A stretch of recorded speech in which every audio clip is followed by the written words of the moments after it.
Halo guys, kembali lagi sama kelompok Mas Bro. Di sini saya bersama Bennett, Dennis, Daniel, Nathan, dan Nino. Ya, kami di sini akan mau membahas klasifikasi ya guys. Ya. Mau kita mulai? Ya. Dengar dulu. MAS Mas Bro. Jangan lupa di like dan subscribe guys. Jadi pada hari ini tujuan kita adalah untuk mengklasifikasikan makhluk-makhluk hidup yang ada di sekitar kita. Nah, kita juga memiliki tujuan untuk mengetahui hubungan kekerabatan antar makhluk hidup dan mempelajari evolusi makhluk hidup. Contohnya gimana? Contoh hewan-hewannya. Kita. Misalnya sapi kan ada bermacam-macam. Jadi sapi itu kita bisa menentukan setiap jenis dan klasifikasinya. Misalnya sapi hewan berkaki 4, banyak hewan berkaki 4. Nah, kalau ya dibagi-bagi lagi. Ya, misalnya ada sapi yang warnanya coklat, ada yang warnanya hitam putih. Ya.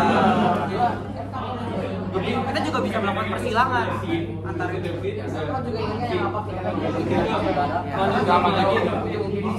Ada sama spesies. Jadi manfaat yang kita dapat itu adalah mengetahui klasifikasi antar makhluk. Kemampuan muda. Ya, kita bakal mempelajari evolusi hubungan kekerabatan dan kemampuan makhluk hidup berdasarkan kesamaan cirinya. Terus dasar-dasar klasifikasi kita ada berdasarkan persamaan dan perbedaan, berdasarkan ciri bentuk tubuh atau bisa dibilang morfologi, dan alat dalam tubuh bisa dibilang anatomi. Dan juga dapat diklasifikasikan berdasarkan manfaat, ukuran tempat hidup dan cara hidup. Mulai dari klasifikasi sistem alam. Jadi klasifikasi sistem alam itu ada morfologi, ada anatomi, ada fisiologi. Dan klasifikasi sistem filogeni itu dari sejarah evolusi. Evolusi. Dan Bisa dijelaskan? Ada yang bisa jelaskan? Jelasin apa? Kayak sejarah evolusi. Jadi kan teman-teman kita sangat ingin tahu apa itu sejarah evolusi. Tahu?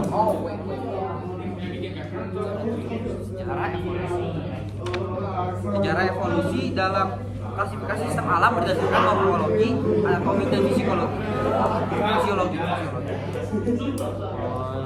Klasifikasi sistem berdasarkan morfologi itu kan berarti morfologi itu berdasarkan tubuh. Ya, kalau anatomi itu berdasarkan bagian dalam tubuh. Kalau fisiologi itu berdasarkan sifat Dan perilaku. ya. Klasifikasi sistem filogeni. Jadi klasifikasi dalam sistem filogeni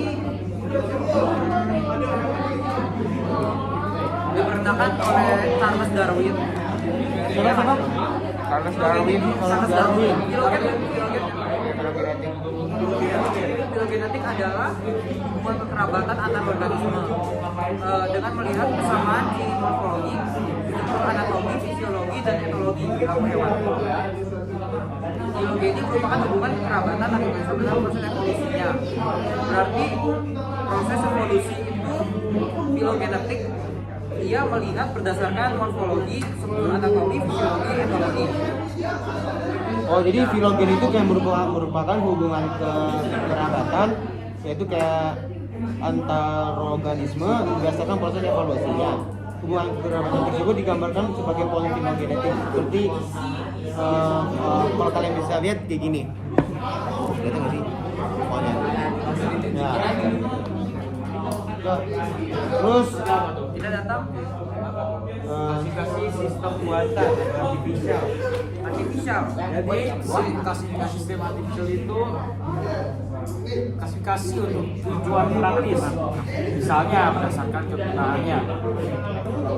Berdasarkan kegunaannya, tumbuh dikelompokkan menjadi tamak buah seperti jahe, gina, kayu putih, sen. Terus ada tanaman hias seperti mawar, melati, cempaka, dan anggrek. Terus ada tanaman makanan pokok seperti padi, jagung, gandum, dan ubi. Ada tanaman sayuran, ada bayam, kangkung, panjang, dan kol. Terus ada tanaman buah-buahan seperti jeruk, sayap, pepaya, dan apel.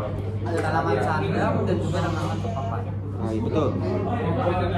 Dan Klasifikasi sistem artificial itu diperkenalkan pertama kali oleh seorang naturalis yang berkebangsaan Swedia, namanya Carl von Jadi namanya Carl von Linné atau yang lebih dikenal sebagai Carolus Linnaeus. Dia mengemukakan makalahnya yang berjudul Sistema Natura pada tahun 1735. Sekarang saya penasaran dibuat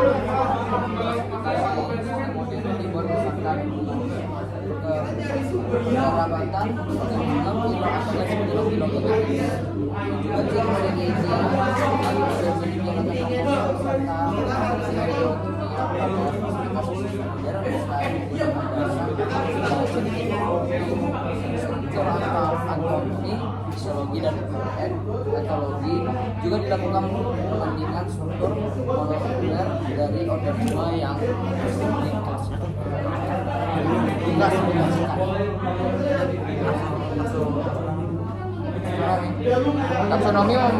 Taksonomi merupakan cabang ilmu dari biologi yang fungsinya adalah tugasnya adalah mengklasifikasi hewan-hewan berdasarkan kekerabatannya dan lain-lain.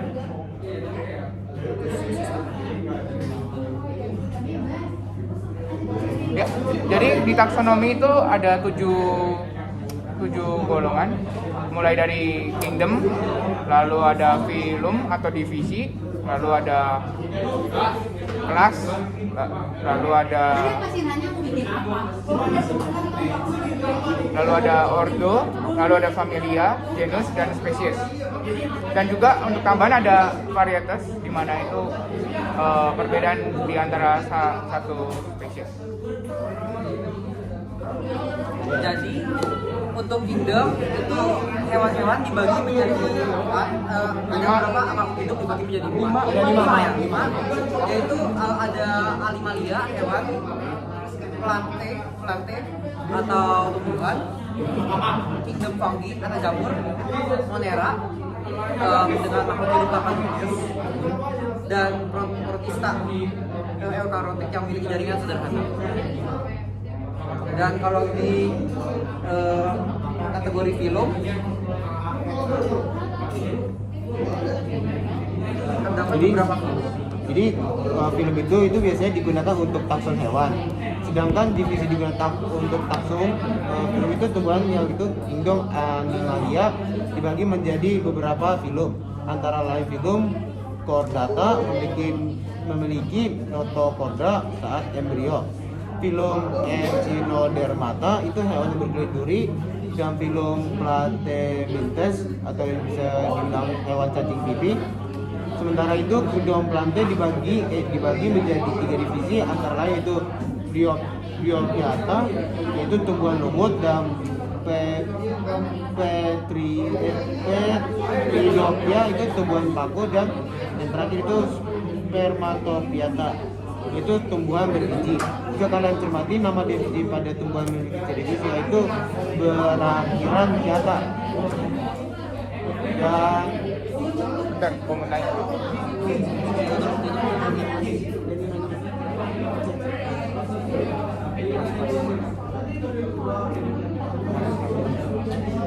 Oke, jadi yang ketiga ada kelas. Nama kelas tumbuhan itu menggunakan akhiran yang berbeda-beda.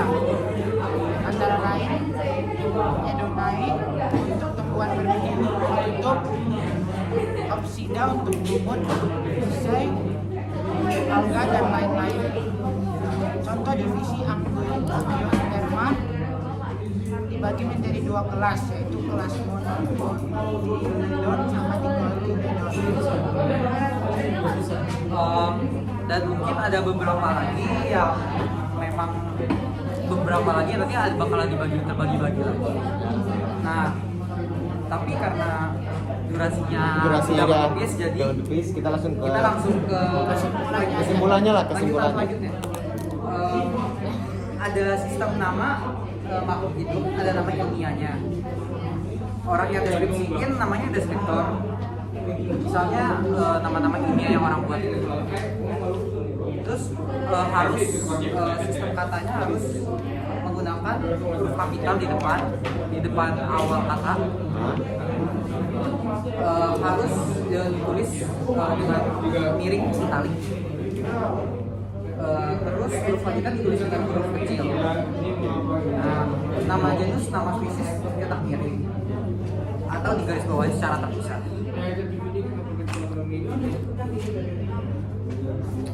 Terus ada beberapa sistem kingdom dalam klasifikasi makhluk hidup secara internasional, yaitu sistem 2 kingdom, sistem 3 kingdom, sistem 4 kingdom, sistem 5 kingdom, sistem 6, sistem 8, dan sistem 3 domain. Ya. Mulai dari sistem 2 kingdom, yaitu adalah plante atau tanaman, dan animalia yaitu hewan.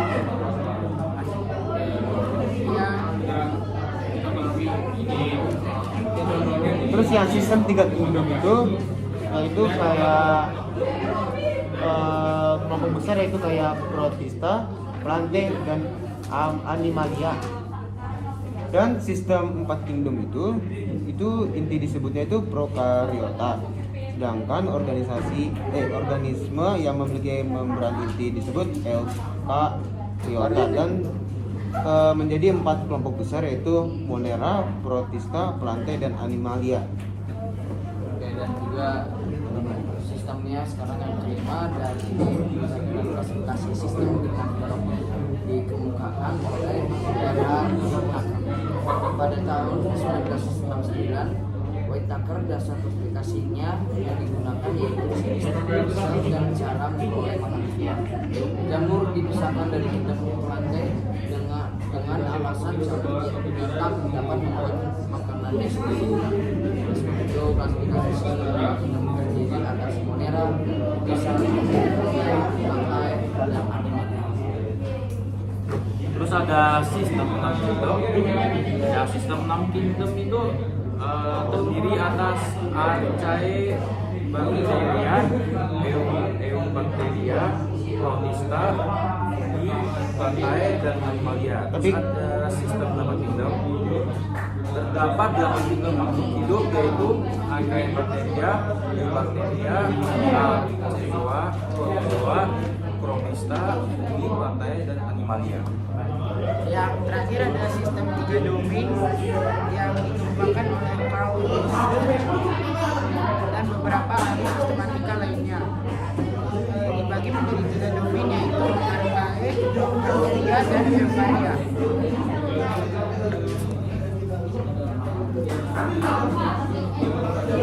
Dan nggak itu doang, Claire Rose itu juga menemukan sistem 6 kingdom yang tadi disebutkan sama Dennis.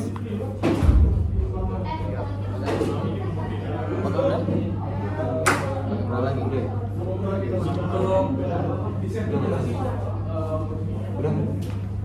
Monera dalam klasifikasi 5 kingdom meliputi organisme prokaryotik, yaitu bakteri dan dalam hidup. Protista meliputi organisme eukaryotik uniseluler atau multiseluler, berfotosintesis atau tidak berfotosintesis, bergerak aktif atau tidak bergerak, misalnya protozoa dan alga. Fungsi jamur yaitu organisme eukaryotik yang tidak berfotosintesis dan tidak bergerak aktif. Plante atau tumbuhan meliputi organisme eukaryotik multiseluler, tidak bergerak aktif dan berfotosintesis. Dan klasifikasi terakhir yaitu animalia atau hewan, meliputi organisme eukaryotik multiseluler, bergerak aktif dan tidak berfotosintesis. Jadi kesimpulannya apa kan? Kesimpulan ya. Iya, kesimpulannya. Ilmu taksonomi ini cukup penting karena mempermudah kita untuk mengetahui kekerabatan hewan antar hewan dan mengklasifikasikan hewan, serta juga mengenal suatu hewan yang baru ditemukan, cara hewan itu bekerja, misalnya seperti kita anggap aja di tahun 2020 ditemukan virus COVID. Ya, kalau kita mengetahui apa virus itu kerabatnya dengan apa, virus beda ya virus. Ya pokoknya tapi ada sesuai. tapi kalau kita mengetahui apa kerabatnya, kita bisa lebih mempermudah mempelajari cara hidup mereka. Oke, itu aja guys. Itu sekian dari kami Tentang tentang klasifikasi makhluk hidup. Maaf kalau masih Maaf ada. kalau misalnya masih ada salah atau ada yang kurang jelas, bisa ditanyakan langsung. Dadah. Halo guys, sekian dari kelompok Mas Bro. Kita sudah membahas klasifikasi. Mohon maaf jika ada salah kata dan ada kekurangan informasi. Mohon dimaafkan, dan kita sudah selesai guys. Gimana seru? Semoga kalian suka. Seru banget. Semoga kalian menyukainya dan juga lupa di like, share dan komen. Mas Bro. MAS Mas Bro.